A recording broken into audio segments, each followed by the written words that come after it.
wish good things to you who's watching this. I am Alexey, and this is day 3 of the first playoff round of the 2025 Carcassonne Champions League. Only 25, well actually technically 22 of the strongest players remain, because 2 of the players have already been eliminated from the playoffs. Bogdan Korkan of Romania from the screen name Game Over, the reigning bronze medalist of the World Championship, is about to play Megot Noskill of Australia, who is an expert player and who is somebody who has taken down many a master already in this tournament. So even though Bogdan's clearly the favorite here, just by pure Carcassonne experience,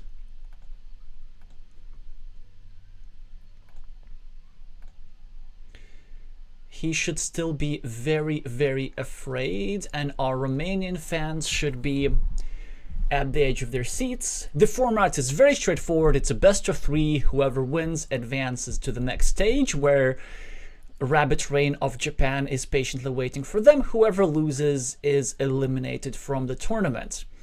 The Australian players playing the Red Meeples already got 4 points for a city cap here. Green has a mildly vulnerable road, but he gets out of that situation. A shared city, a bit inconsequential, now equalizes on the scoreboard, but a slight advantage for Red due to this 5-point monastery, and he's also to move. Has some lovely moves available to him. The one that I actually love the most is going here, meepling a 2-point road and leaving a city caps next to his monastery, but that's a bit extravagant, so no blame at all if he doesn't do that. He simply adds himself a monastery point, starts a new city. That also makes sense. Hi Nepamai, hi Andres. As usual, do let me know in the chat who you're rooting for.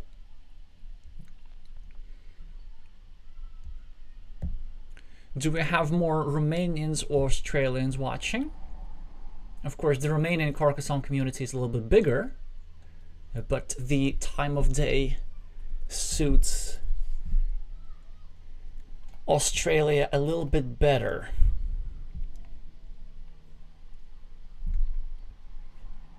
Yeah, we can see that Green immediately invades Red.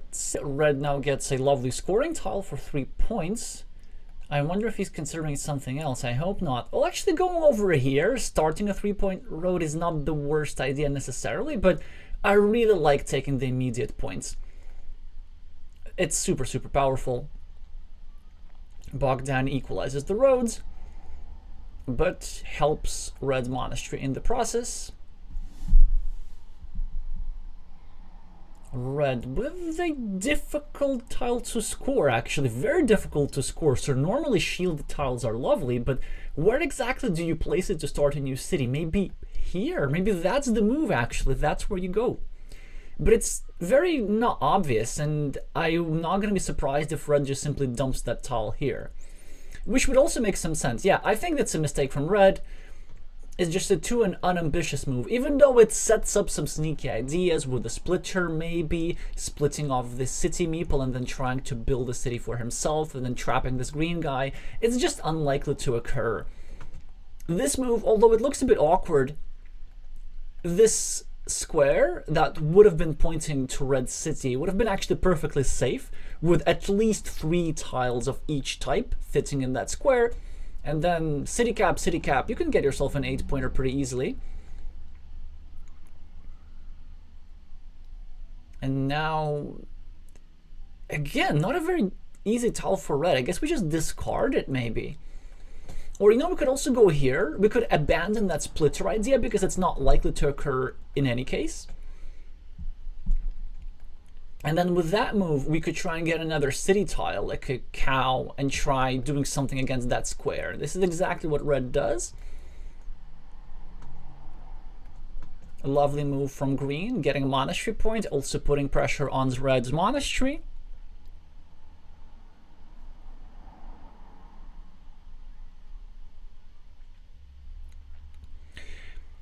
Andre saying always rooting for game 3. Yes, this is exactly what we all should be rooting for. I know that maybe both players are possibly hoping to take care of business in 2 games. but this is actually not that likely to happen. Megot still thinks what to do with this city cap tile. Again, not obvious at all. We could start a new city over here, which would be the safest spot, but he really does not like making this square more vulnerable, and he starts a new city in a different place. But the disadvantage of this move is that he helps Bogdan connect the road. Actually, as red, I probably would have waited here for a crossroads, or at the very least, I would have made green draw a curve and use it here. Because if we do get one of the 7 remaining crossroads as red, then we get to get our road meeple back, and then we don't need the monastery meeple back anymore because it's tied together with this road meeple of green. And then the sensitivity of square does not bother us. Now the sensitivity of the square does bother us, so we are in fact waiting for a crossroads. But then as red, you gotta ask yourself, like, would you be rather waiting for a crossroads for this square or for this square? And I would argue that you want to be waiting for a crossroads where you get to score 4 road points rather than 2 road points. The third triple city with the road has been drawn, used by green to score some quick points. Also, interesting idea of maybe getting this tile involved in that big, potentially shared city a little bit later. And Bogdan decides to fight for a big ruin. I'm super surprised. I'm not sure if that's strategically justified. So it's certainly a high variance move against a player who is low rated. I know they're very good. I know that they have won against Nalaheim and against Siegfried and against all these famous players. But still, like, as Bogdan, you probably want to outplay your opponent. And the problem with this move is that this square is super vulnerable. So the idea of creating a big ruin will only work if green draws his triple city tiles early enough. Now red is excellently putting pressure on both of these squares, and this already gives green a dilemma. Do we go over here and just cash in the 4 points at the expense of this square, because this square will be completely blocked with 3 cow tiles, horse tiles rather, already on the board, and the quadruple city tile, of course, here? Or do we leave it open, maybe sort of kind of hope to draw a tile here, but then still we leave red a chance to take 4 points here and block that square regardless? So Bogdan is trying to preserve chances to complete that block, and as a result, this move that he made had already lost equity. Like, a more normal move would have been simply going, I don't know, like this, and just starting a new city, and he would have already gotten 4 points. So far, he has gotten 0 points already. Not the easiest position, a lot of pressure for Bogdan. Megot can now go at the top, complete his city, start a new one, increase the vulnerability of this here square below. This position actually is looking pretty good for red. He's ahead on the scoreboard. He has the slightly more developed monastery, and green is just having super sensitive squares here. And even if green accomplishes his objectives, this ruin is not that big. And second, it is very easy to reinvade. So you work super hard for the chance to win the ruin, and then if you do succeed, and that's a big if, it's going to be easily reinvaded. But we'll see. Maybe Bogdan's going to swindle his opponent in a different way. He starts clustering monasteries. It's an effective way to score. It also eliminates a potential connection platform to this ruin. But red finally gets a crossroad, gets 9 points for the monastery, 2 points for the road, frees up a couple of meeples from the shared road for either side, and increases his scoreboard lead.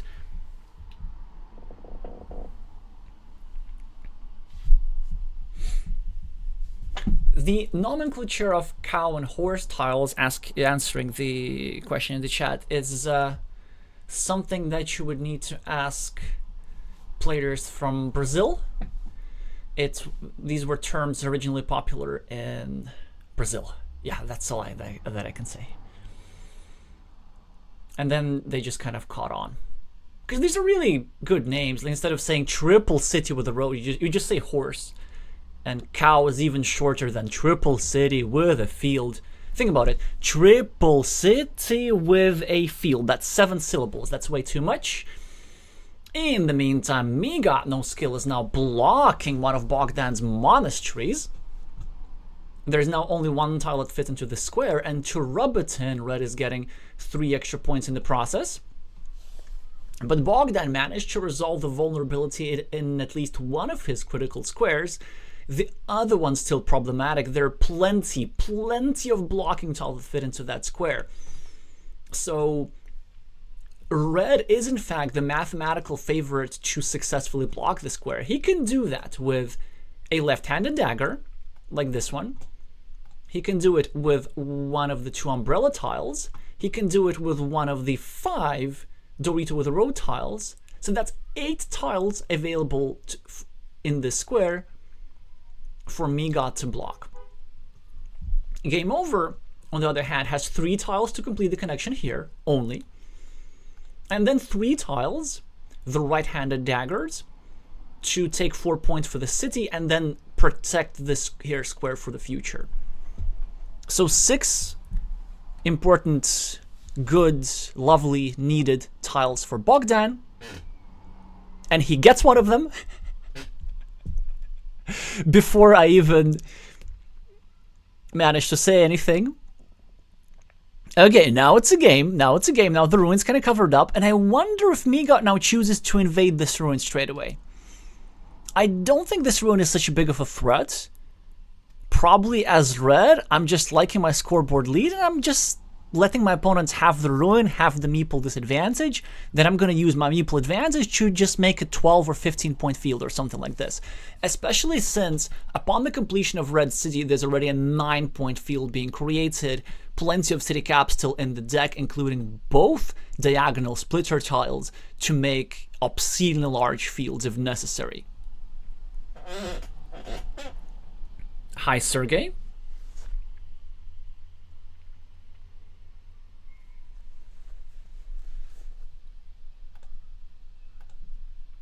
Also note this move here. It's actually really smart by red. It's a 3-point monastery, but it puts pressure on this square, and in case green does successfully complete one of his monasteries, it's going to get a couple of compensation points. Moreover, if green's going to get one of the 2 remaining monasteries, which is exactly what green is hoping for, and he's setting up for it, then red, with this monastery, is going to be controlling this new monastery of green. Yeah, that's actually some deep stuff here. I've really noticed that the Australian player manages to pull himself together quite a lot for these tournaments and also learn from his games. But look at this, Bogdan successfully connects to the city.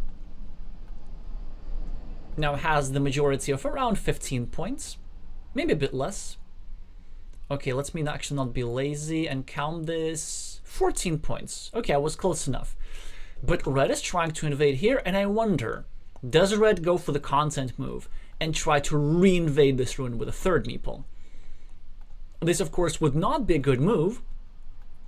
With only 2 tiles remaining and some blocking opportunities, red, in fact, would not be favored to connect to this ruin, and red would then lose 2 meeples for nothing. But it doesn't matter which moves are the best moves. It only matters which moves are the content moves. So I'm absolutely rooting for red to go here and play extremely aggressively.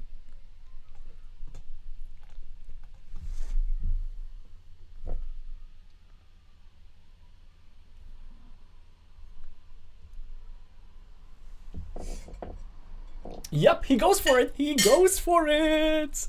Oh, isn't that lovely? And Bogdan immediately tries to block it. I think he should have thought about it for a little bit longer. Because my concern is that Megot now has a super easy defense. Yeah, I don't think the Romanian really thought this through. Because with the city platform, you actually are not getting that many blocking tiles. I mean, you're getting a lot of like Doritos with a road and stuff, But now that Megot's gonna go here and cover up, then suddenly we have only one blocking tile in the entire deck. Namely, the splitter. No, not the splitter. There are no splitters. The giraffe's neck. Or giraffe. And now, if Megot is counting tiles, he's not going to finish his city here. Instead, he's going to go here for some defense, leaving a full 75% chance to connect over here. And now Bogdan is in big trouble. Incidentally, also, this move completely blocked Green's monastery, which was already partially blocked in this square. So now what Bogdan needs to do... he has two options.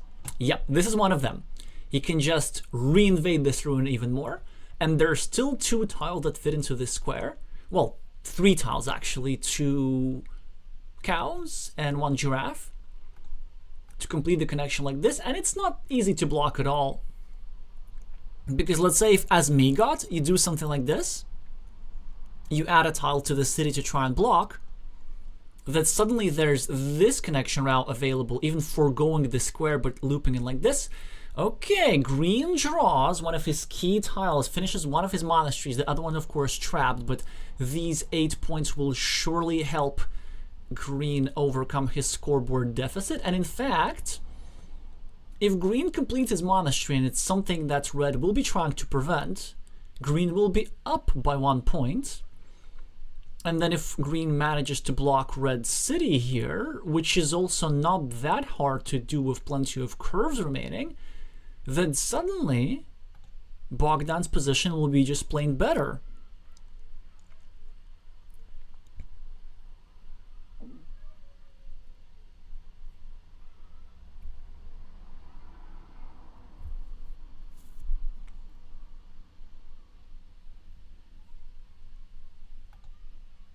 This city is in fact blocked. Well, it's almost blocked. There's still one tile that fits into the square. And now if Megot is counting, he has a counter-blocking move available. 1, 2, 3, 4. No starting tiles available, which means that this monastery meeple is a goner if the Australian knows his stuff. Here, it's actually a move which is not that hard to find, because Red does not have a construction project of his own, so he doesn't really need this tile anywhere else. I mean, he could go, of course, here, start a 4-point loop road, but why would you do that? He could also, in theory, go here and try blocking the square, but as I said before, this actually is futile, because then Bogdan simply gets a Dorito and just connects like this.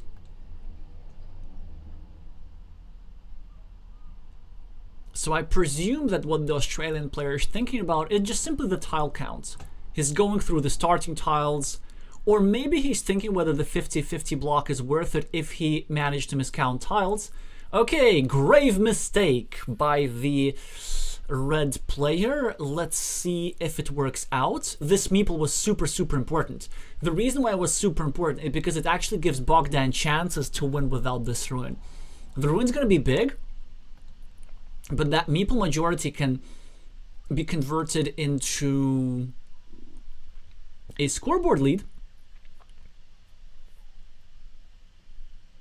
and some fields that in some scenarios, rare scenarios, but still, it could withstand the ruin. So a case of misprioritization here, but that's okay. 6 points for Megot. We're surely keeping happy. Bogdan! No, what are you... Really? Really? That's the priority there. That's very interesting. So Bogdan just sacrifices the health of his city completely, even though he had a chance to just go for a 75% win in this game. The content move in this position was, of course, to go here and put yet another meeple here. Instead, he's going to lose his ruin, as Megot successfully blocks it, and now he's probably going to need to spend another meeple to reinvade it.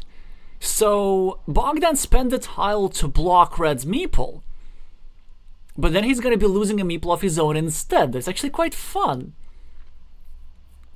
And also, I'm not sure what the trade-off here is. So he's definitely going the outscoring route, which means that he doesn't really care about meeples, but then apparently he does.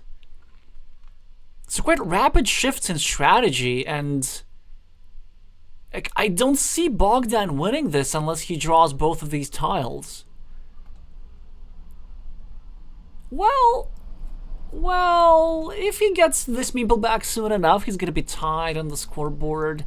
This 3-point meeple is actually equal to this meeple or a bit more.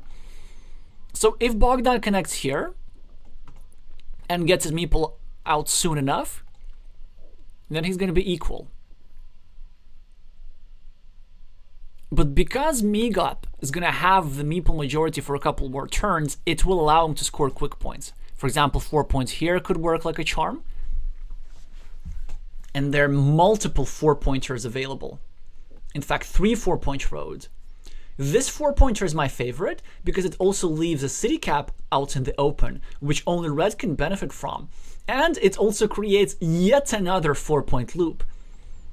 So whilst Bogdan is waiting for a city cap to get his city back, red theoretically could score upwards of 12 points. And this is exactly the move that red is going for. Bogdan with a straight line does not have a lot of options. He tries and block this meeple completely, and now let's see if Megot bites. So the correct move here is just to keep scoring. He does not need this meeple in order to win. He just needs to go here, 4 points, 4 points, 4 points. If he goes here and defends, then this will be a win for Bogdan. I mean, not a win in this game, but like a strategic win.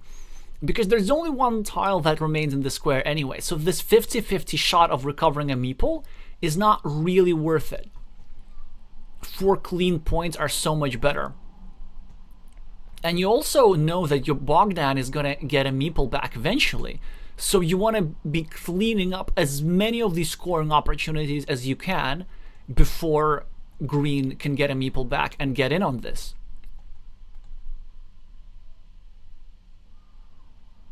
But instead he goes for the defend, and Bogdan should be delighted about this. So his threat saved him 4 points. It was absolutely not worth doing it. Let's see if the game is decided by 4 points or something. Green is still behind by 2. And I presume the unification of the ruins both ways. Red had his chance to maybe start some blocking here and there. Also, you know what Bogdan can do, or at least could have done before this tile was drawn? There's actually an idea of getting a triple city tile and a tile like this and a triangle, and even get that meeple into the field. Alright, so Megot gets his connection tile, and so does Bogdan. So this ruin will now be forever shared. 3 versus 3 and a lot of points. Megot does not have a meeple, so he cannot score either of these 4-point road. Probably looking to continue his city and also make it less vulnerable to invasions or blocks. We're running short on city caps now. For example, all 5 vanilla tiles are gone. So are the 3 vertical splitters. Only 1 diagonal splitter remaining. Bogdan with a scoring tile. Takes 4 points. Sets up even more curves. Look at this. There are 4 4-point road available. I don't think we even have this many curves. Megot with a shielded tile. Looking to maybe continue his city, but this city would also, this move would also make this more vulnerable, so I don't know. But what else do you do? And also, like, 2 points are 2 points are 2 points. And actually, if you think about it, your opponent really does not have that many blocking tiles. So that could be something worth exploring.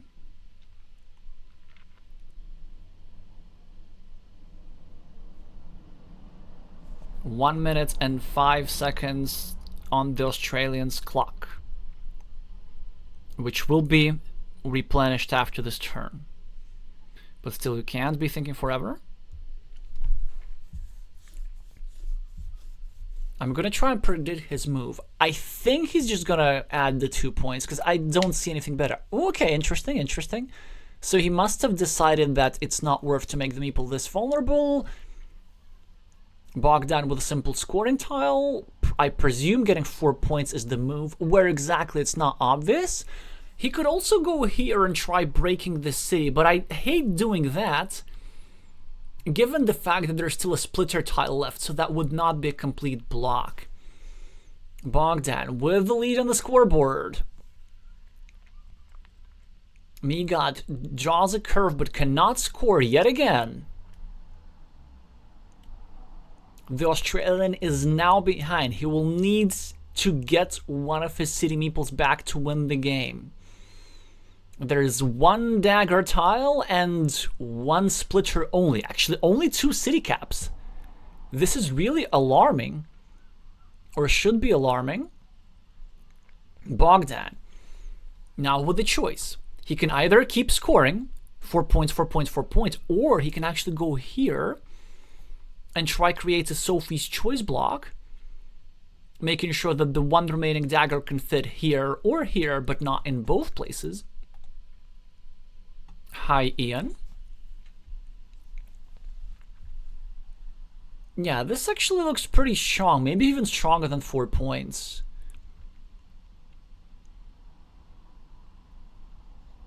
But I'm not sure about this. Let us think. So let's say if you go here, you sacrifice 4, and your opponent loses one of the 2 tiles.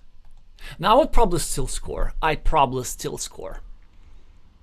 I just don't care. One of the reasons why I would still score is because there's some blocking tiles also available for us. For example, there is one more cow available, which we can put here.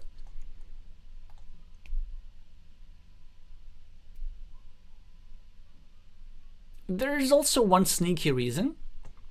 If we leave the city unobstructed, if Megot gets his dagger tile, he's actually going to be inclined to go here instead of here and score fewer points and also create a field for us to lie down in. And also Bogdan can lie down on a field in any moment. There's 9 points here. There's 9 points on a different field. Actually, no, there's only 6 because this part has not yet been connected there. Ah, that's interesting. Ooh, so if Bogdan were to get a straight line, he could go here and get himself a 12-point field.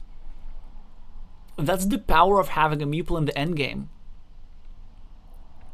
You get to build up fields with no fear of repercussions. Actually, I'm going to tell you even more. Curve, straight line, row tile unifies all these fields and creates a ginormous monstrosity. I doubt that there's a sufficient number of tiles to accomplish all this, but certainly something for both players to think about.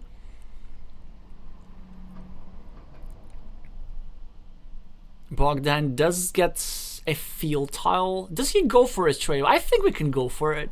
12 points are 12 points are 12 points. He should be precise, of course.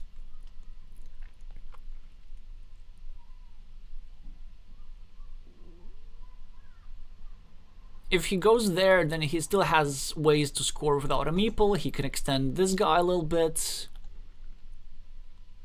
And he goes for it indeed. 12 points is indeed a lot. A curve is drawn by Megot, which is not what he needs. He just urgently needs to get something going.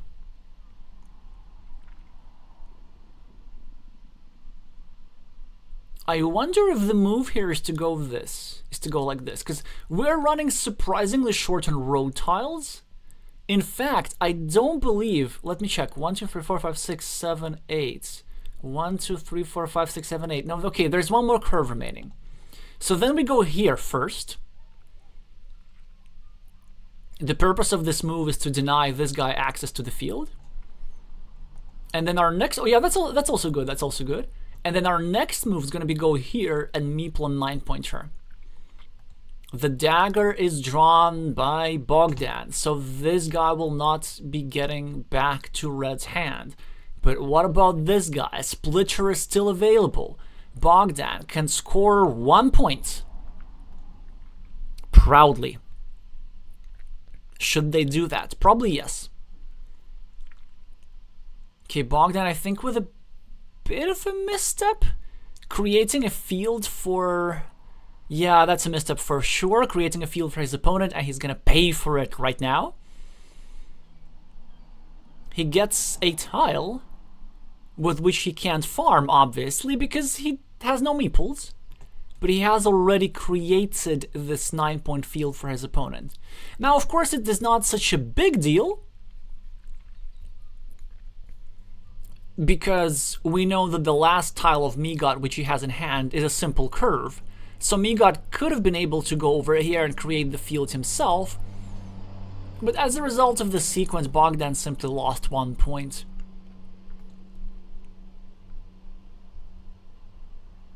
And he's not going to lose by 1 point. The reason why Bogdan is not going to lose is because his field is bigger. In fact, if I calculated correctly for once in my life, then the remaining player will be winning by 2 in the end. It's pretty easy to calculate because many features cancel each other out, such as these 2 monasteries, such as all these meeples in the shared ruin, such as these 2 guys, and then Bogdan has 3 here, and Red has 1 here. So that's 2 extra. And then Green has a field which is 12. Oh no, you gotta be kidding me. Wow. So Green blunders massively. Instead of taking a 9-point field, so generously created by Bogdan, he inadvertently prolongs Green's field, adding 2 more cities into it, so adding 6 more points, and then meepling a 6-point road. So he made a move which scored net 0 instead of net 9. This is a massive, massive blunder, but surprisingly it won't influence the game because, as I said, the difference was gonna be 2 points, now it's 11 points.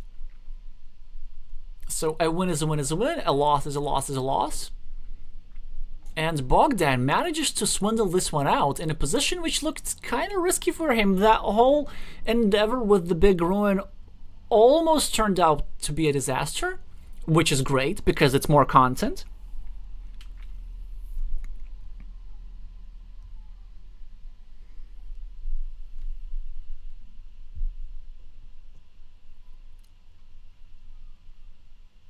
Oh, perfect. Naipamai pointing out that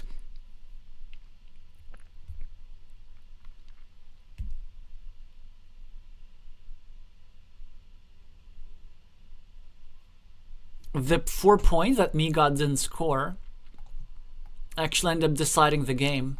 This is exactly what Bogdan wanted.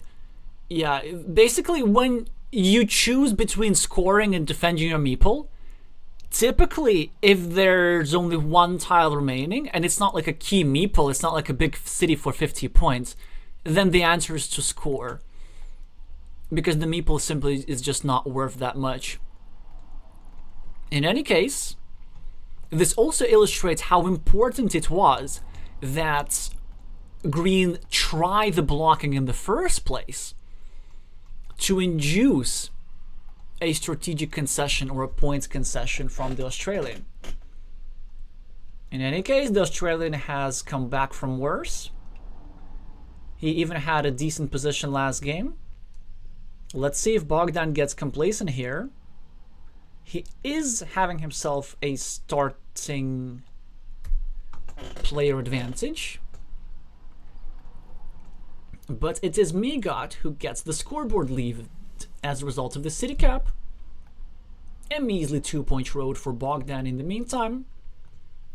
Early farmer from Red. Probably thinking about what his brother taught him. Actually, many Romanian players love those early farmers, Ervin G included. Arpad get it to a lesser extent, but 2?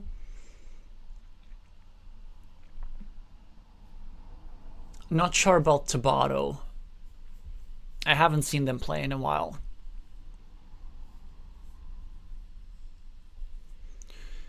Megot, with a juicy shielded tile, starts a potentially lip-shaped city. Bogdan chooses not to invade, simply for the sake of not making a loop road. For green, he chooses to maybe invade later.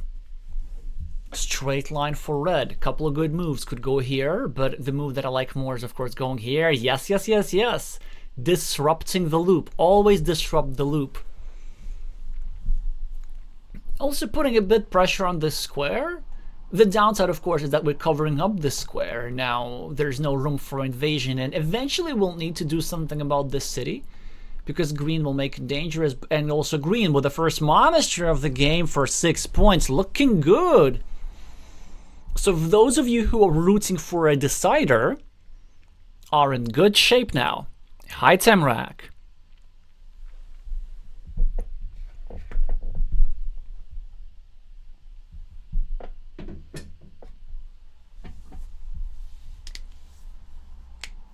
Bogdan with a couple of interesting moves. So the normal move here is to just continue his city and try to build up this little flower. Another move is to go here and try to put pressure on both these squares. He goes for the flower. Megot, presumably going to go for this usual lip-shaped pattern if he knows it. Still, the tile runouts suggest that it could be a good idea. Also, for a variety of reasons, you actually want to be filling the square as soon as possible, because when red inevitably creates an attacking platform against here, you want to have a square ready for defense. Red tries to attack over here a little bit, but green can cover up, although I don't know if he should. There are a couple of interesting moves for green. So option 1, we ignore that, and we just go for pure equity move, score at the top, maybe meeple the city cap, considering maybe dropping a farmer later. Option 2, we build up our monastery, we equalize the city of Bogdan on the right, which he's threatening. We set up a nice 5-point monastery spot for stacking. Option 3, of course, we cover up, and that we don't red invade here. And we spend quite a nice tile on doing this, but this city is somewhat threatening. The downside of this move is that red still has an invading platform over here. So there is also option 4. We go here and we self-invade. And we make it so that if red gets a Dorito tile and chooses to invade here, we snap back with another Dorito, and we're preparing a 2 versus 1 meeple majority. So green settles for option 2. I actually like the idea of not being too rushed with the city, and now let's see if green knows his stuff. It's of course super tempting to go here and just complete a city, but don't. It's only 3-point net. A strong move now is to go here, because this tile is not as valuable as the previous tile that we have. And then we still preserve the threat of completing the city, which our opponent needs to deal with, and we're putting pressure on this square, but finally we see the first mistake of the game. There was no rush to complete that city. Also, it makes our monastery square a little bit worse. Ah, but maybe he had a different plan. Maybe he actually is afraid of getting blocked here, and he's now gonna take the shielded tile and go here and add it to red city to tie the fate of the red meeple to the blue meeple, to the green meeple. Maybe that's doable. I don't think I really want to do this, although the more I think about it, the more enticing I find it. We could also ignore everything, just go for a pure equity move. We want to be adding shielded tiles to our unshared completable cities, and we have one of those at the top. This is exactly what he does. Some vulnerabilities here. Bogdan is not in a rush to block this city, but suddenly Megot gets himself a defense tile, and surely he's gonna go over here and preserve the threat of completing that city. Red, of course, will still have plenty of chances to attack it, but I believe that the threat is totally worth it.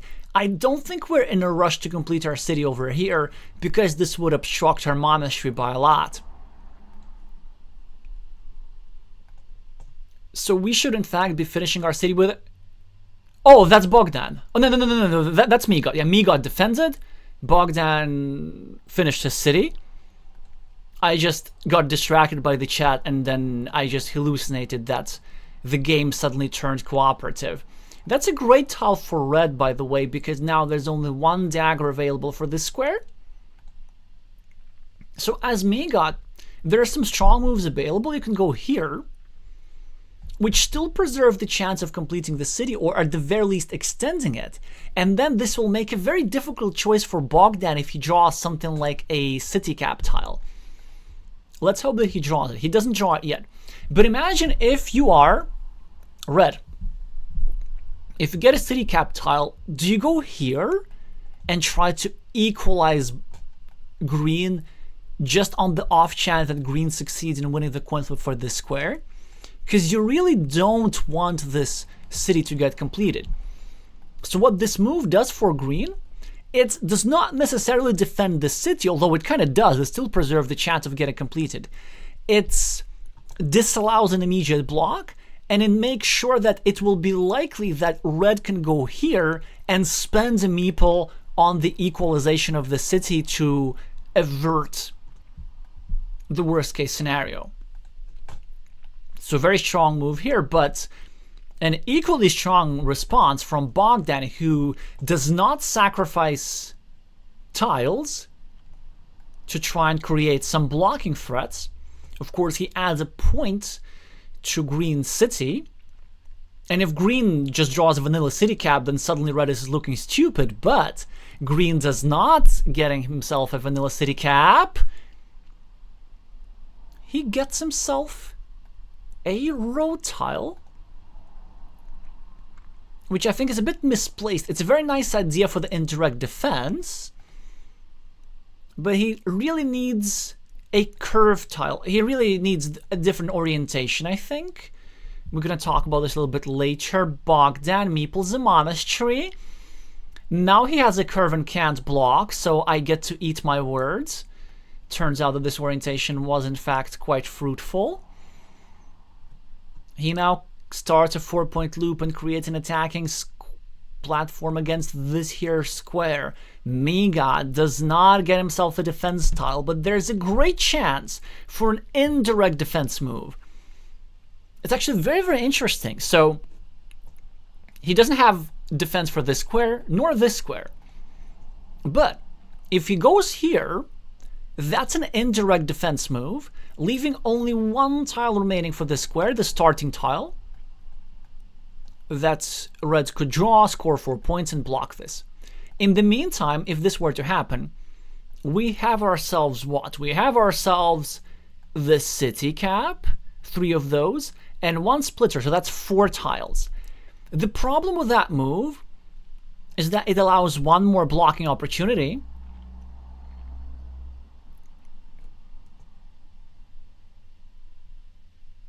That blocking opportunity being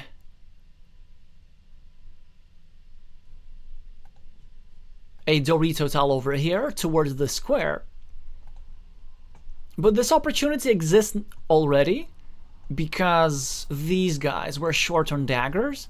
So if Game Over were at any stage get himself a triangle tile for the square, he would be severely threatening the safety of these 2 green meeples, regardless whether this critical square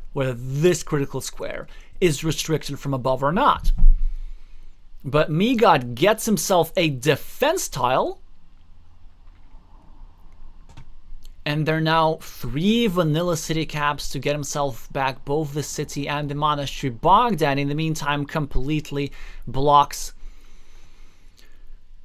green city, but green is happy because the city is scoring 9 points already, and red is permanently blocking his own meeple in the process. Well, first of all, as a result of this move by green, there's only one tile that fits into the square in the first place, but even if red were to get it, then where is this road going? That's right, it's looping right into this dead city.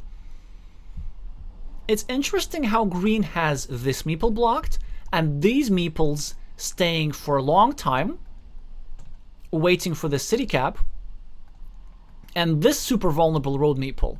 But yet it is somehow the Australian who has the meeple advantage at the moment. Red's meeples are of course invested in good places apart from that one. This 4-point loop is soon going to be completed with a farmer, by the way.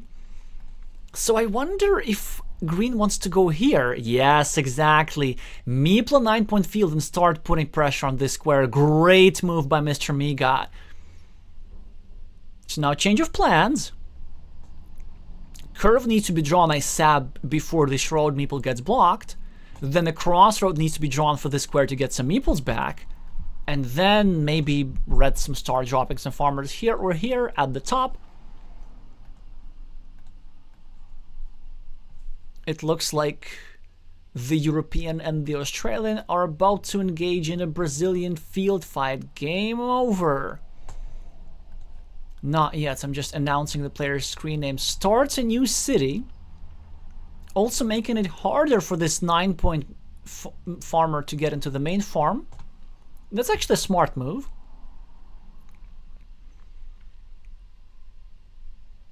And it's of course unpleasant for red to be spending his last meeple, but he won't be losing any value because any tile that he can use for scoring will also give him a meeple back. Curve goes here, road end or crossroads goes here, city cap goes here. Pretty easy. I guess big city tiles are difficult for him to play, but maybe actually even big city tiles, he can go here and block this square, which benefits red. For example, a cow fits here nicely, then a regular Dorito fits here nicely, then we get a meeple back, gets one more monastery, a curve, something like this. But in the meantime, we don't get any meeples, so green chooses to create an attacking platform, but in vain, as red gets himself a meeple back and a 6-point lead on the scoreboard. Megot with a fantastic scoring tile gets to take 3 points, I presume, and put some additional pressure on Bogdan's meeples here. Note that all 5 of the Dorito tiles with the road have gone out. So actually the options for this square are severely limited. There are 2 daggers and 2, how'd you call them? Umbrellas. Bogdan scores 4 points, Megot's gonna score 4 points, and draw one of the daggers that are needed to this square. Now only 3 tiles available. And green, of course, can build up and try to restrict the square even more. In the meantime, it needs to be pointed out that this 9-point field is absolutely lovely because it has some extension options way over there to that 9-point field. This, of course, could be blocked by Bogdan. He could go now. And it would accomplish that he would block this 9-point field, but he decides, rightfully so, that blocking this square is more important. And look at what we have. Megot would have gotten himself a meeple back whilst also threatening the safety of these 2 monasteries, so that's a super important move. The sequence is a bit awkward. Actually, the ideal runout would have been cow and then Dorito and then monastery. But I guess we can have a similar idea with something like a curve, straight line, and monastery. The only issue is that we really don't have a good place to unload clunky tiles. Well, actually, maybe a cow goes here to block off that field a little bit. So there are still productive moves available for red with almost any tile. Now, green will not be getting his meeple back anytime soon, if ever, but he's not short for options with the crossroads, as 3 points are always a welcome addition to our scoreboard if we're the Australian, but Bogdan immediately overtakes with 4 points for the road and meeple back, and a lovely, lovely tile for Megot, who is going to take 4 points, but where? Do we take 4 points here? The disadvantage of that move is that we're adding 2 points to red. The advantage of that move is that we're keeping the option open of expanding this field like this. If we take the 4 points here, we do successfully complete the connection. But then we leave that field here. Wait a minute. But if we were to take these 4 points here, well, then the city would have been in our field. Surely it has to be more important.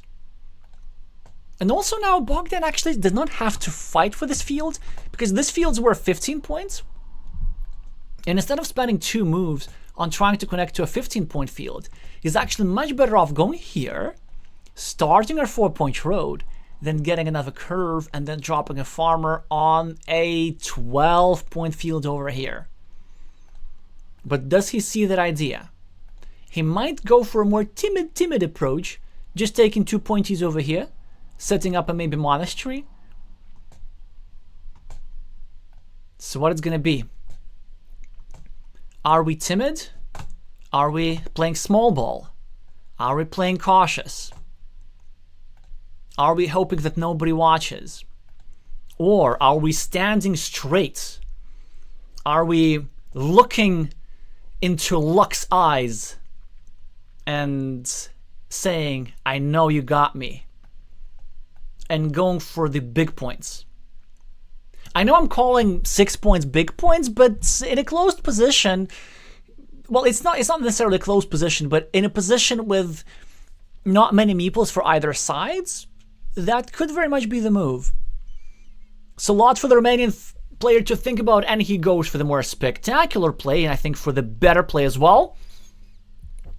This is how Carcassonne needs to be played at the highest level. No fear. Okay, a little bit of fear. No fear. Some caution, but no fear. There's a difference between fear and caution. It's a balance which is difficult to get right, both in life and Carcassonne.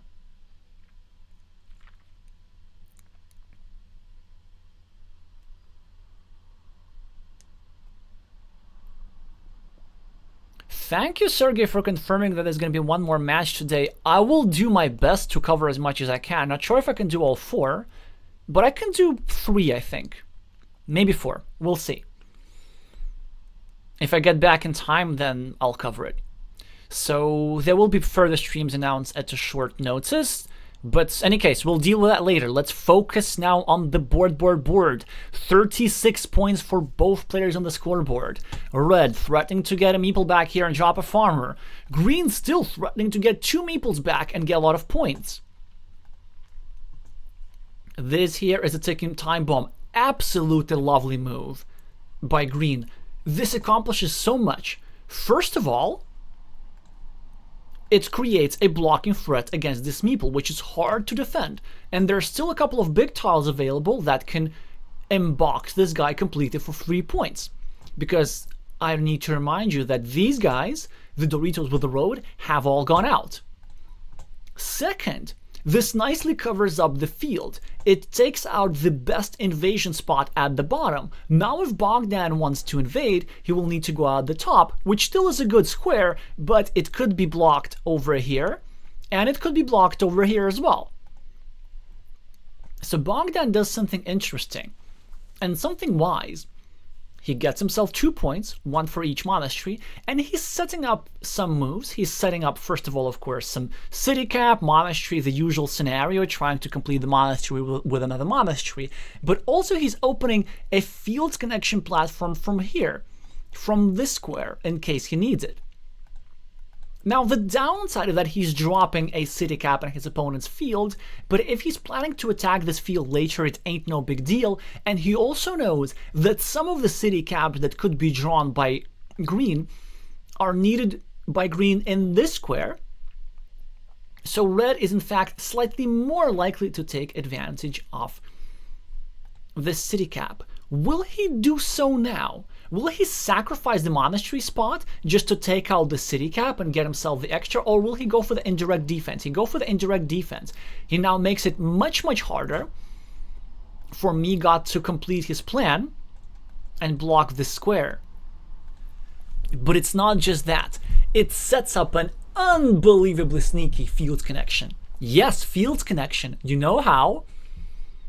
We take the last remaining horse and we drop a farmer over here, and we still have 2 umbrellas to connect a farmer like this. It's difficult to think of a quadruple city tile as something that facilitates farming, but it is exactly what it does. In the meantime, Bogdan chooses not to meeple his monastery, which is understandable because he didn't have meeples.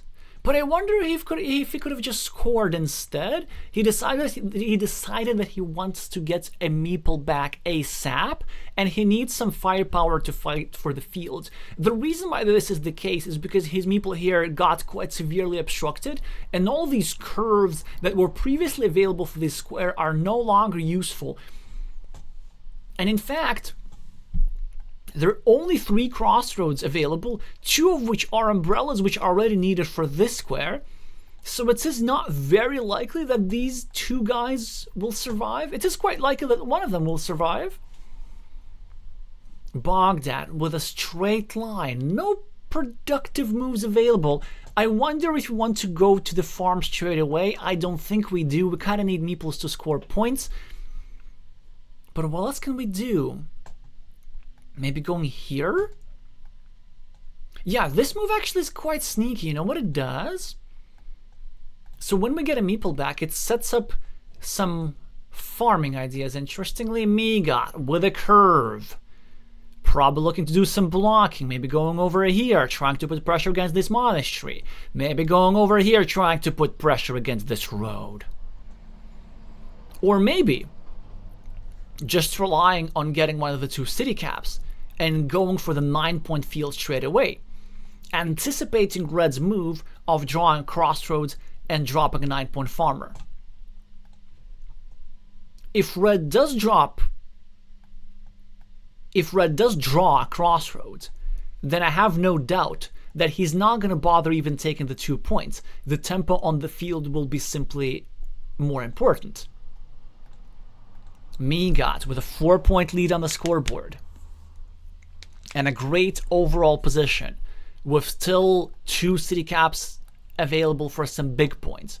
A nice ruin, the majority on the 15-point field. 2 monasteries for Bogdan, but currently it's not enough. He needs meeples back and he needs to score. He needs this field on the right. Megot tries to get himself a blocking move. Bogdan finishes the monastery, starts a new city, and threatens the biggest threat in Carcassonne, getting a city cap here and dropping a farmer. So that's why Megot kind of has to go here now and then block that opportunity. There's still plenty of city caps available, really plenty of city caps available for this late stage in the game for Bogdan to drop a farmer, so you really have to go here. But let's see how his prioritization is. And also the point, yeah, he simply scores 4 points. I don't think we can afford to score 4 points here. I think this was more important. And Bogdan now, difficult choice, but I think he's not going to go here. He's not going to go here. He's going to go for the juice. He's going to get himself this cap and drop a farmer. He still has sort of kind of 2 crossroads for the square. He has 2 tiles for the square. I think we go for the juice. Yeah, because like if we go here and drop a farmer, then our opponent is gonna like block stuff. I'm not sure how much I like it. Although if we go here, it's immediate 10 points. It is a lot. It also sets up some more city caps in our field. Yeah, so both really strong moves actually. It's quite a difficult decision. Intuition tells me that with 2 straight lines available, this field connection like this, or maybe even like this, it's worth doing.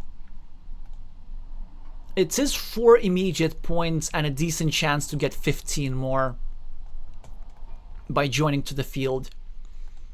So looks like something worth doing, and Bogdan goes for it. It was a tricky decision when he needs the same tile in 3 places, but a 6-point city has been scored. A farmer has been dropped. Megot with a extender tile. A variety of options again. He could go here, restrict this meeple. He could go here, restrict this meeple. Neither of these moves are particularly strong. He could go here and start restricting this meeple, but there's still a road monastery and a bunch of curves, and by bunch I mean one curve, which is quite a lot for this stage of the game. So maybe the move is actually to go here to first of all cut off the other route of that farmer, and then try to threaten a complete block with some sort of city tile.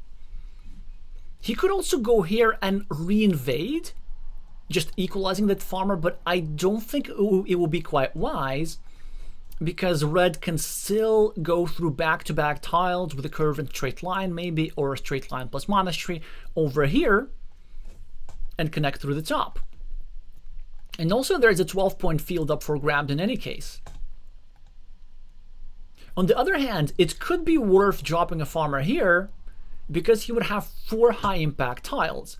First of all, 2 tiles to complete the connection here and to equalize this meeple, and he still has the 2 city capital go to this square, while he goes for what I think is the weakest move of them all, restricting the road here, which is really... Well, okay, it makes sense. It's a permanent block.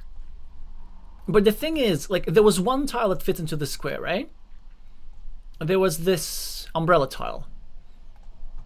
But the umbrella tile is already usable by Bogdan for this square in any case.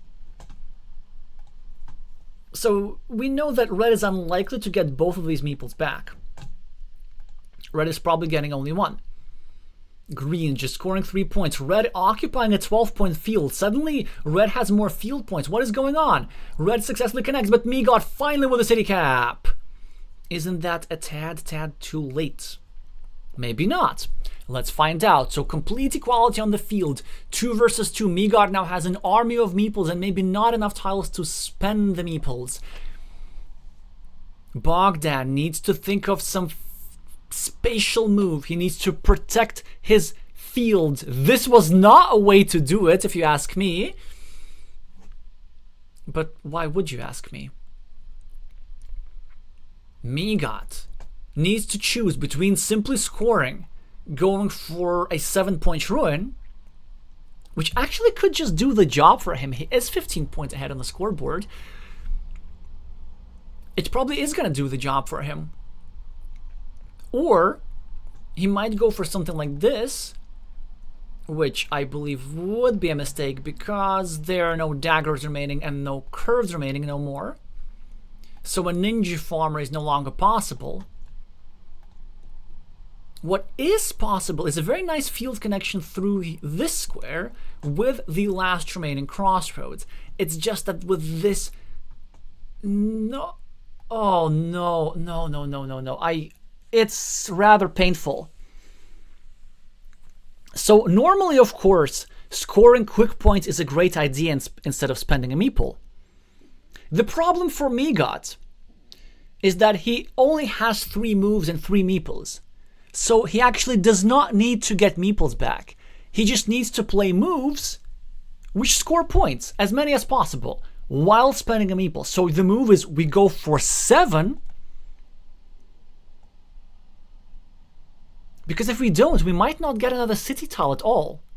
So how are we scoring these 7 points? Well, there is a big tile still available, but Bogdan can draw it. In the meantime, red is thinking of protecting the field. or one of his fields. There are plenty of invasions possible. I don't think we really can do all that much as red. Going here, perhaps? Unlikely. Actually, no, over here I think that would work. Because there's only one curvoid remaining.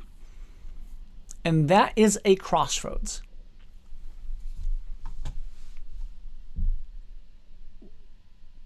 Oh wait, no, that actually could not work because there's a quite neat combo from Megot. The combo is crossroads here, drop a farmer like this, plus a Dorito tile like this. But he goes for it. He figures that it's an unlikely combo, and then if Megot goes here, he'll in fact score only 14.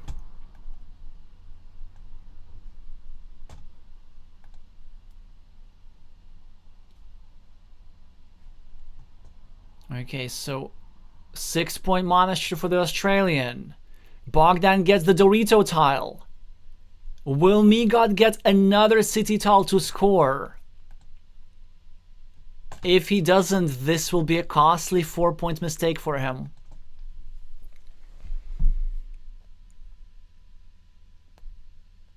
He does not get a city tile to score. He's going to get a 4-point road instead, which is fine. But again, costly mistake. It hurts quite a lot to see this beauty of a ruin unmeepled. Red at least has an excuse, because Red doesn't have meepled and he has them invested for 8 points here, in the field fight here. That's an excellent draw for Bogdan. He gets all the city tiles. And look at this cheeky move. Hey, here's the ruin that you could have taken. I'm going to make it even bigger. And now if I'm completely honest with you, I was following the individual tactical decisions. I actually wasn't following the game score. It seems to me that it should be fairly close, but probably green still got it would be my guess. Because Bogdan's 12-point field is not really enough to cover the scoreboard difference, I would want to think, and yes, it is the case by a long shot. So a 4-point mistake will not cost too much for the Romanian. He really needed one of those meeples back, and an 8-point win could have been a 12-point win.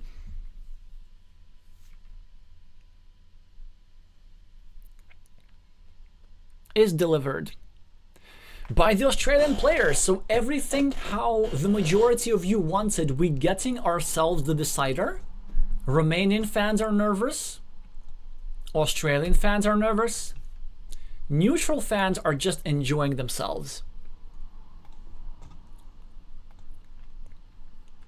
So the decider for all the marbles for the chance to face RabbiRain of Japan in the round of 16. Megot gets the starting player advantage. Let's hope for a lot of content moves. Red, meeples a new monastery. Green gets the first city tile of the game and the scoreboard lead with 4 points. Red with a curve. Looking to start a road. It's actually not obvious if you want to point it outward to prepare a monastery spot, or to point it inward and build up the road with road tiles. Lately I've been starting... Okay, well, what you should definitely not do is play a move like this. It is quite a severe opening mistake. So first of all, it fails to meeple 2 points. And these 2 points are pretty important because a monastery plus road combo, I mean a monastery, space, plus, space, road combo. Any monastery, whether it's a field monastery or road monastery. A monastery and a road together are a potent scoring combination. Because, so we go here, and then with every move that we build up around the monastery, we get to score 2 points. So we get to score 1 monastery point and 1 road point. 2 points. Again, 2 points. 2 points, 2 points, 2 points. So this basically turns your road into cities. It's like every tile you draw is a city tile. If you get a road, you score 2 points. If you get a city, you score 2 points. But now look at what happened. In addition, of course, this, like if you don't want to meeple the road, fine. Just put it somewhere here, like set up a monastery spot. This vertical configuration is the most vulnerable configuration possible. And now just look at the deteriorated quality of his second monastery spot. With a curve here, he would have had this nice, compact, unstoppable sequence of 2 4-pointers. He still has a very, very nice monastery sequence. Very, very nice. But it is a bit less menacing, and in some scenarios it can be thwarted a little bit with some moves here, maybe. Bogdan, in the meantime, keeps scoring. It's still a good position for red, because these guys are powerful. They're a little bit blockable here and here, but just a tiny bit. Red gets a tile that green wants to have. Green would have loved to go over here for your good old Ukrainian technique. Red starts a new city as far away from his monasteries as possible. Not sure if this is what I would go for. Bogdan with a scoring tile. Presumably wants to commence a new city on the left, perhaps.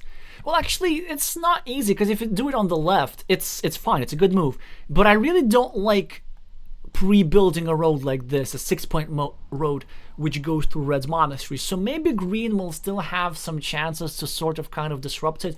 Also, what helps green is a truly awkward tile for red. There are no good moves available for this one, but actually, this was a little mistake. It was less harmful for red to go here. The reason why this move is a mistake is the reason that Bogdan, I think, misses. This move allows for a tile to be placed here and attack 2 squares simultaneously.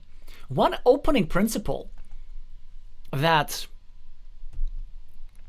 I haven't talked that much. I found it quite productive in the opening to think not about the safety of meeples, but about the safety of squares. So typically you want to make moves which attack 2 squares at the same time, and you want to not allow your opponent to make moves which attack 2 squares at the same time, or which decrease the quality of 2 squares at the same time. A straight line fits here to restrict both of these squares, but also Bogdan, I think, went for a bit of a 2 standard city invasion, whereas he could have gone over here. A city invasion nonetheless, and one which is annoying for these monasteries. And with an umbrella tile already gone out, there are some things that he could do. Some annoying things against this square. It's still possible if he gets himself something like a curve or a straight line, but then the added effect of hurting this square is really not that much.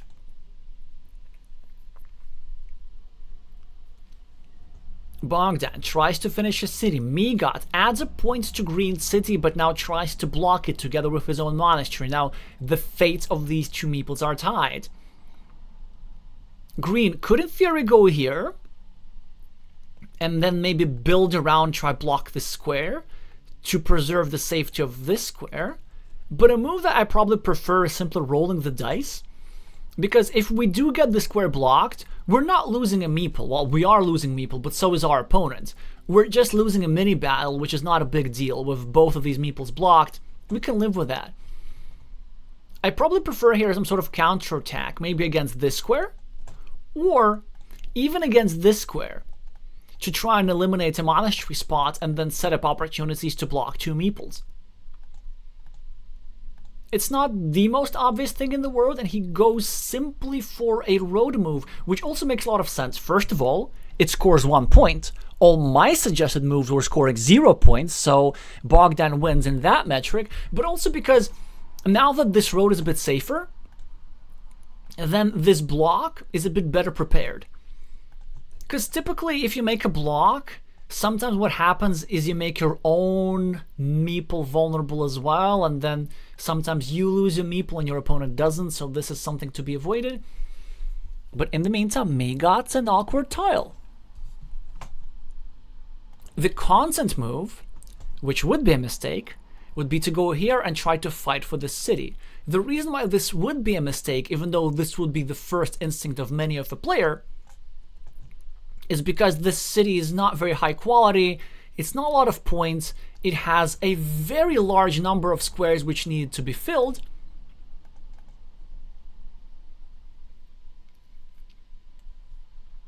And that's why he doesn't do it. Instead, he just sets up a sneaky splitter idea, or maybe a back-to-back tile block idea here. So simply keeping playing the mini battle, and now Bogdan with the content move, also really good move, meepling a road which goes through his city square and through Red's monastery square. There's still 3 tiles available here for an 88% chance of completion, and he has to meeple this road, because if he doesn't meeple this road, then Megot will. So some juicy 6 points for green. And then with that road meeple, plus that road meeple, plus the scoreboard, he's gonna equalize the monasteries of Megot. Megot a bit of a clunky tile. Not sure exactly how to use it. Probably just ignoring this whole situation and starting a new city on the left would be the way to go. You could start a city here, but it would make this square even more vulnerable, and it would make this square vulnerable a little bit. So that's why he started the new city at the bottom, which makes perfect sense. Know that this gives back an easy monastery spot, or road monastery spot to be exact. Bogdan very quickly draws his starting tile for an 18-point advantage on the scoreboard as a result of his completed city, and he's the first on the farms as well. The farm has 2 completed cities worth 6 points, loads of expansion potential for even more. If a curve gets drawn here, then this field gets blown wide open, which benefits green even more, because green, with a temporary meeple advantage as a result of these monasteries taking some time to build up, will be able to take the stronghold on the field, and even when red gets himself meeples back, it will be quite difficult for red to fight for the field, and it's something that he will need to do. These monasteries ultimately will only score 18,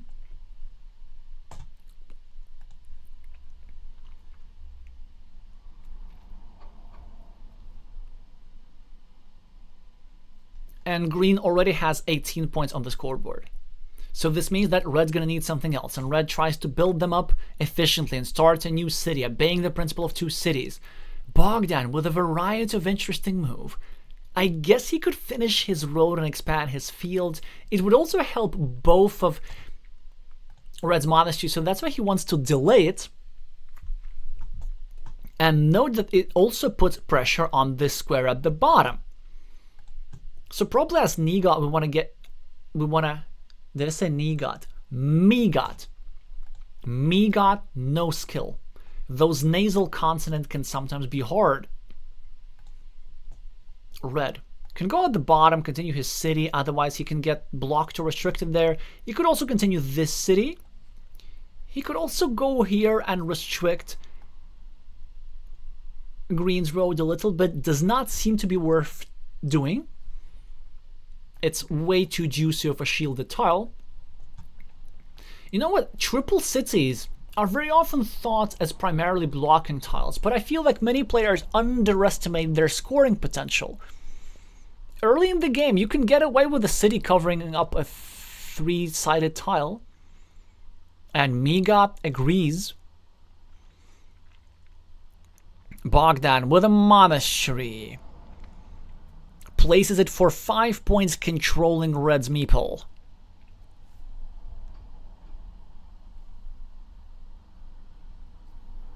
Hi, Glavier.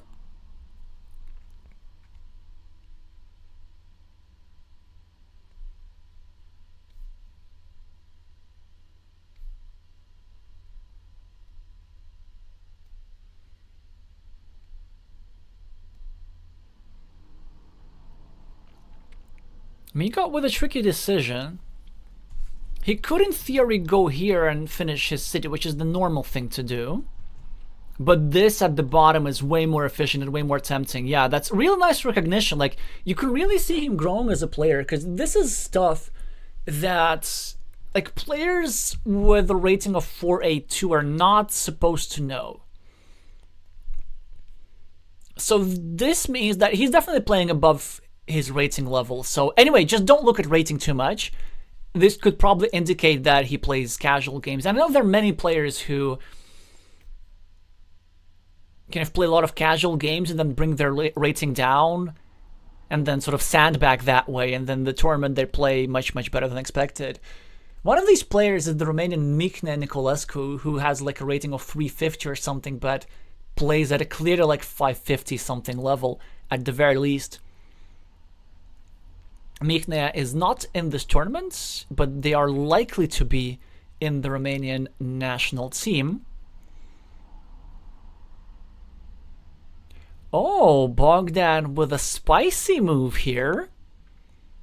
He now starting to break Megot cities. That actually makes a lot of sense. It could backfire, because Megot could get a Dorito tile and gets himself a protected city and then complete it like this. And I think if Bogdan had a different choice, for example, if he had a place to score 2 points, he would not have played that move. But even though that's a shield, like, he has to extract the value from the tile somehow, so he goes for the blocking move, which is normally not his style. Note that it was not a good idea to finish his own road, because you really don't want to be disrupting your own monastery square. Now Bogdan attacks, but Megot can re-attack if he so chooses. But if he does re-attack, and this is something that Green is planning on, if he does re-attack, then it's actually not easy to complete the connection, because only 3 triple city tiles are remaining. 5 are already on the board. I would probably do this anyway. Or maybe not, you know, maybe we could just build up and then we ask Bogdan the question, because like if they get the Dorito tile, they're forced to either go here, in which case they're going to expose a reconnection platform at the bottom for red, or they are not going to put the Dorito tile over here, they're going to wait for the triple city tile, but because there's so few of those remaining, it gives red more time to start building up around the square and maybe block that guy. Megot building up his city, probably looking to continue the process. He might want to go over here, which I wouldn't, but he might want to do this. He might want to invade now regardless. 8 points behind on the scoreboard and no really big threats. Well, I guess these completed cities should equalize the situation. He carries on with it. Bogdan with a fantastic monastery tile, which will probably go over here for 6 points. A chance for another monastery and a road expansion, which is just scores. But I don't think that's the move. So Green had a choice. Help his own monastery or help his opponent's monastery. He chose to help his opponent's monastery because he may be thinking, you know what, in that next playoff round, this Japanese master is waiting for me and he's kind of a tough opponent, so maybe it's better if I just try to go out of this tournament earlier on.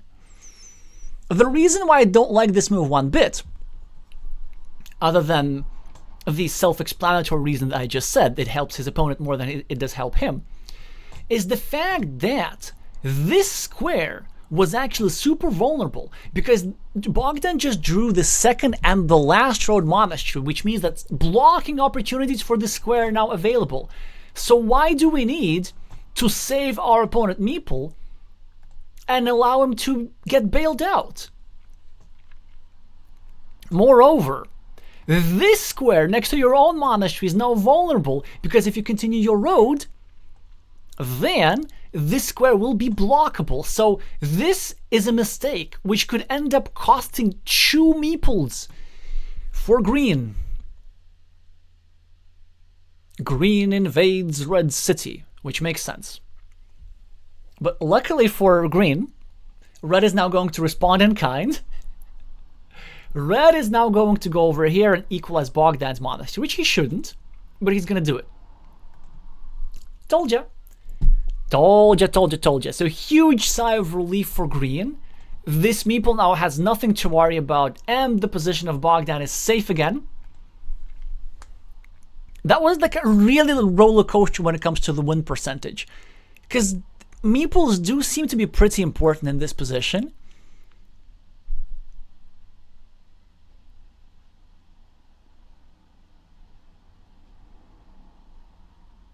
And both sides seem to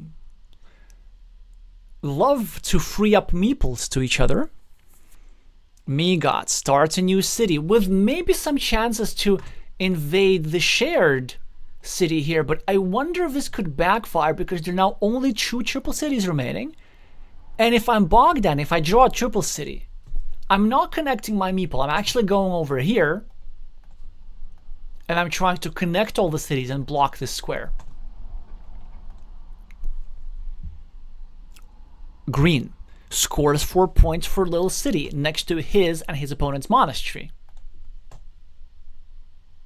Now it's not necessarily clear if it is in red's interest to block this square or to keep it open. Red is going to be a bit short on meeples after green gets a meeple back from here. So probably my verdict is keep it open. Red also needs some time to build up a city over here. Green somehow was not yet able to develop his field. It's still at 6 points. At some point, a tile will need to be placed there to make it 9 points. Megot with a curve and a decision whether it's worth to block the monastery. He decides to not block this monastery, but try and create a blocking square against that one. Worthy attempt, but unsuccessful. Megot with a triple city tile. Now trying to assess whether going over here is worth it and trying to overrun a big ruin or even a big city. So the advantage of that move is the upside. Just 2 tiles, just 1 Dorito and 1 city cap, and an 18-point city or more is ours. Incredibly enticing. The downside, other than the fact that I miscounted, is the fact that we have to place our meeple there. By the way, that's actually a great find and realization from red that this is the moment where you have to spend your last meeple because you hate to be giving away this 4-point road to your opponent. You see, this 4-point road will not only be worth 4 points, it will also create a blocking platform against this square. Not something that we want to allow. So whilst this meeple is here, then this square can be safe. Bogdan creates an invasion square to the right. Megot gets a chance to get himself a meeple back. Does he do it? Yeah, he should do it. 2 vulnerable squares in this potentially shared city. Bogdan with a scoring tile, but does he even bother scoring 2 points? Yes, he does. He always gonna bother scoring 2 points. He's like the Yasser Seirawan of Carcassonne. Do let me know if any chess enthusiasts get the analogy. I'll explain it in a minute or so, if we have time.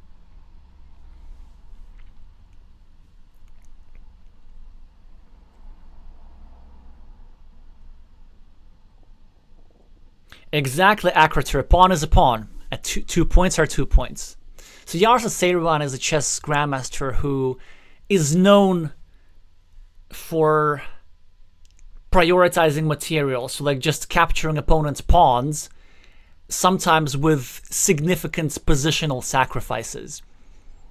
Whereas normally it is considered that you're supposed to like be willing to give away a pawn just to put pieces in good squares. But in top-level Carcassonne, just like in top-level chess, simply points or simple material are really important. And points is exactly what Megot is going for, as he's quite close to finishing himself a medium-sized city. For 24 points? Really? This much? I guess so, because of some shielded tiles. Note that it is not easy to block that square. Even if Bogdan successfully goes here with something like a straight line, then there will still be 2 starting tiles that fit into this square. I guess the best that green can draw is this one. And look at this! So Megot uses this. It's not a self-block, it's a defense. Because he felt it. He felt that green would have this tile over here in hand, which would restrict the square much more severely, and possibly even give himself an invasion. The worst case scenario here is that this gets blocked, which is not that terrible for red because this city already scores decently. It's 11. So that's a worthy investment for a meeple. It's better than this guy. And if it gets blocked, it's going to take a couple more moves and some point sacrifices from the Romanian. Let's see how exactly he chooses to do it. This appears to be the textbook move. Not sure about that meeple though. Now I wonder, as Megot, do you just go here? Do you take 4 points and get a meeple back? Or instead, do you play a defensive move? Do you try and go here and make blocking options harder for game over? I'm kind of inclined a bit to bet my game on this big city. That'll be a fun bet to have. And this guy still has a few tiles available to him, including the one remaining dagger like this. There's one more of those. And there's an umbrella tile like this. And of course, there are starting tiles, so in case this square gets blocked, you can still bail out and use the starting tile to get a meeple back here. So actually, I really like this defensive move. There are a lot of city plus field caps, and just city plus field tiles in general that can go here and get green a meeple back and point and block the square. And the more he's thinking about it, the more I have a feeling that he wants to go for the defense. No, he goes to the point. Respectable choice. I would have gone for the defense, even though I'm the type of player which likes to go for points. I think in this case, it was really good for his win condition. He is going to pay the price, as Bogdan completes a 4-point city, gets himself a meeple back, blocks the ruin completely. And the last triple city tile is drawn by Megot, which is great news. We get to score a little bit for 3 points. Maybe we then get to block the square, which is super easy. Then maybe we get the Dorito tile to build up this ruin a little bit further. I don't think there's a realistic scenario where we overrun this city with 2 meeples and complete it, and certainly not with this clunker here. So just a scoring move is expected.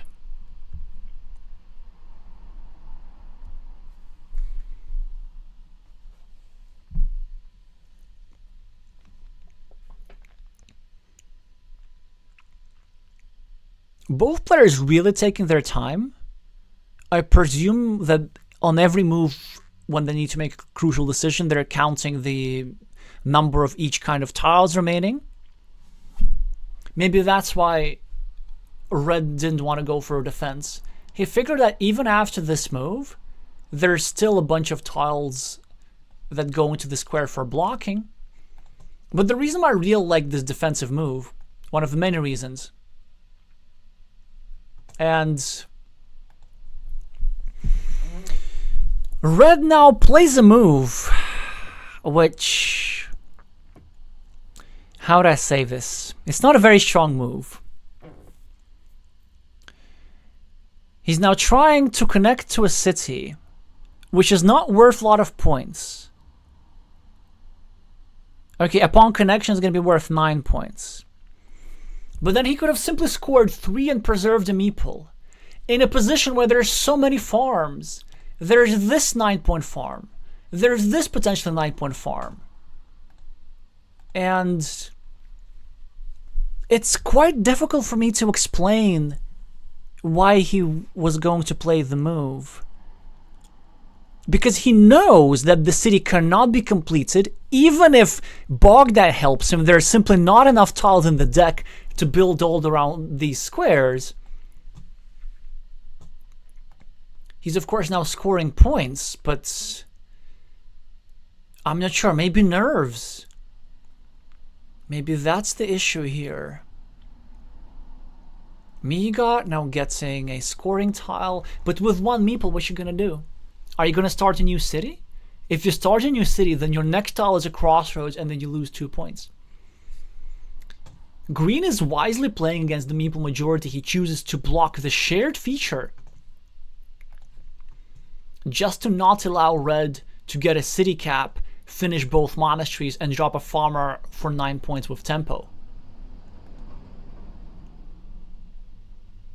It looks like green is in the driver's seat, even if red connects at the top, which by the way he's not guaranteed to do. 1, 2, 3, 4, 5, 6. Okay, there's still 4 invasion tiles. It looks like he's simply scoring 8 points in what's eventually going to be his city. And the best path for Bogdan, he knows. He's just simply trying to outrun. Score, score, score. Score, score, score, score, score. Points, points, points, points, points, points, points, points, points. In his mind, he's trying to practice saying the word points as quick as possible. What's the Romanian for points? Is it something like puntul? It doesn't sound right, but it sounds Romanian, so I'm gonna go with it. Puntul, puntul, puntul, puntul, puntul.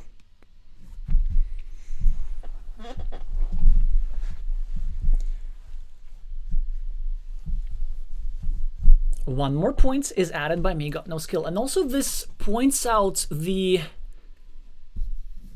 issues with having such a meeple disadvantage. So he got a city cap and a city cap, which is normally a completed city, so it's worth 4 points. But he now placed it here for only 2 points, 1 + 1. So these are 2 extra points lost. Then of course he lost 3 points from not scoring for this road. 1 extra point for then giving this road to Bogdan, and so on. So 6 points lost. And then he's gonna get, what, like 10, 12 for the city ultimately, but we should not count it as 12 points for meeple. We should only count the points that he's gaining extra compared to the points that he would have gotten without the meeple. And 6 points for meeple does not seem quite like a lot. On the other hand, red is absolutely still in this. He has a rune here, has a rune here, which together score close to 30 or like 25 or something like this. But Bogdan has a farm and a meeple, so he should be able to do it. Megot with a city cap, looking to go here. And now I start wondering if there is actually a scenario where he gets to complete this city. Because I can see some city caps still in the deck. Wait a minute. We go here. Vanilla goes here. There's one of those remaining. What else do we have? Starting tile. Starting tiles goes here. And a Dorito goes here. So it is technically still possible. Now Bogdan, of course, is going to interrupt that a little bit. But what if he doesn't get a blocking tile? Or what if he misplays? Unlikely, but chances for this city to get completed.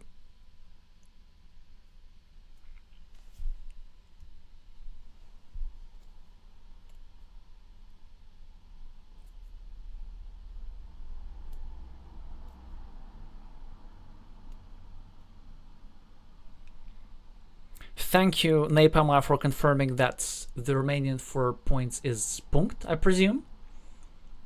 This also leads me to an embarrassing realization that I don't think that I know how to make plurals in Romanian. I'm gonna assume that the plural of punkt is puncti, like with an I. In any case, whatever that is, this is what Bogdan is running through his mind. Just drooling over those 3-point roads and 4-point cities, which help him chip away at the scoreboard lead. There are no daggers remaining, which means that Bogdan can block either of these squares and make sure that the city never gets completed. Although actually he might not even have to do this because this was a little misplaced. You see, the remaining city caps are vanilla and starting tile, if I'm not mistaken. A starting tile would have fit here, but it does not fit into either of these squares. So even if Megot gets all his city caps, he will not be able to complete his city, and that's why Bogdan doesn't even bother. But he does make a mistake, I think, because he takes a 5-point road instead of a 6-point field. Why do you take a 5-point road if there is a 6-point field? 6 is greater than 5.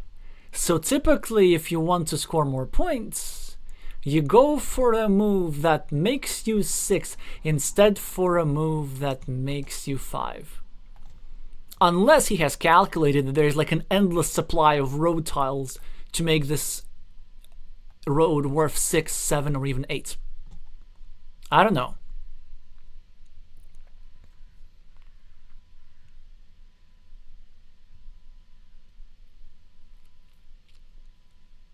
This could actually matter. Game over with a bit of an awkward tile. He has still somehow not developed his farmer. And his scoreboard lead is not that great. Let's see, so 12 here. These are tied. These are tied. 6 on the fields, 5 on the roads. So he has 23 is the lead. 1, 2, 3, 4, 5, 6, 7, 8, 9, 10, 11, 12. 12 is the value here. 1, 2, 3, 4, 5, 6, 7, 8, 9, 10, 11, 12, 13. Aha. So Megot is ahead 2 points, actually. But Bogdan has still a chance to score here to get 3 points. But what if Megot managed to invade? No, Bogdan decided he needs to attack the city. He decided it is not enough. He goes for a 50-50 chance.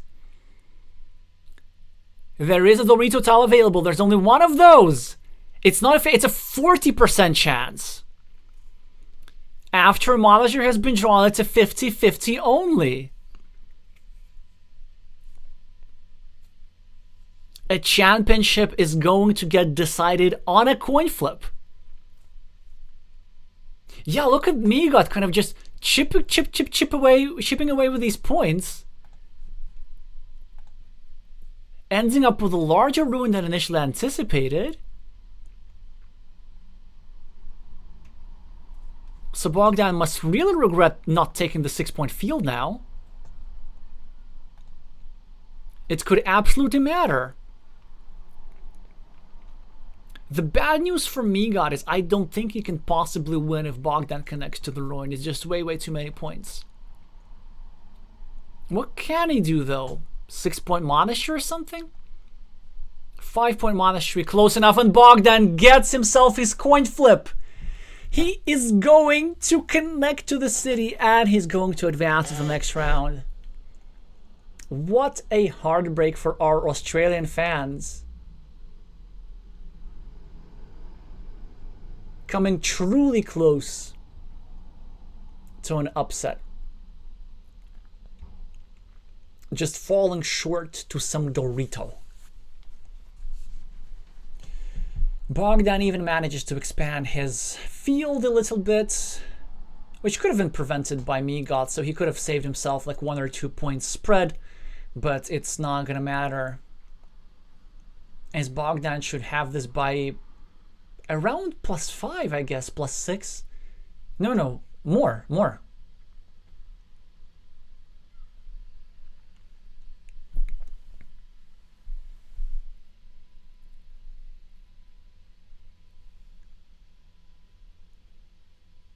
Oh, 8. Yeah, that makes sense. Anyway, we do congratulate our Romanian fans that Bogdan Curcan is going on to the round of 16, where he will be faced with his greatest challenge so far, playing the formerly highest rated player of online, RabbiRain of Japan. Megot Noskill, a spectacular tournament. Megot definitely got a lot of skill, came close to winning this match, defeated multiple masters, just one Dorito tile shy of another upset. We're going to update the scoreboard in a second. We're going to thank Australia for participation in this tournament. We're going to congratulate again our Romanian fans. And we're going to discuss plans for the future. So if you look at this playoff bracket, you can see what happened here. You can see what happens here. Today we have 3 more matches. In just 40 minutes, actually, Hydra Baby of Taiwan versus Paksha of Thailand. Should be a spectacular duel, which I will stream. So make sure to have yourself a quick lunch break. So will I, and then we will return. And then 2 evening matches, 17:30 StatMat versus MTU and 21:00 UTC, Leo Da Vinci versus Crocodile Fundy. Some high-level stuff is expected. Before you leave, make sure to meeple the like button for the algorithm. It helps more than you might think, and subscribe for more competitive Carcassonne content like this. The Carcassonne Champions League is still going on for a few weeks. And then we're going to have many, many more tournaments after. Thank you all so much for watching, and I'm going to see you soon.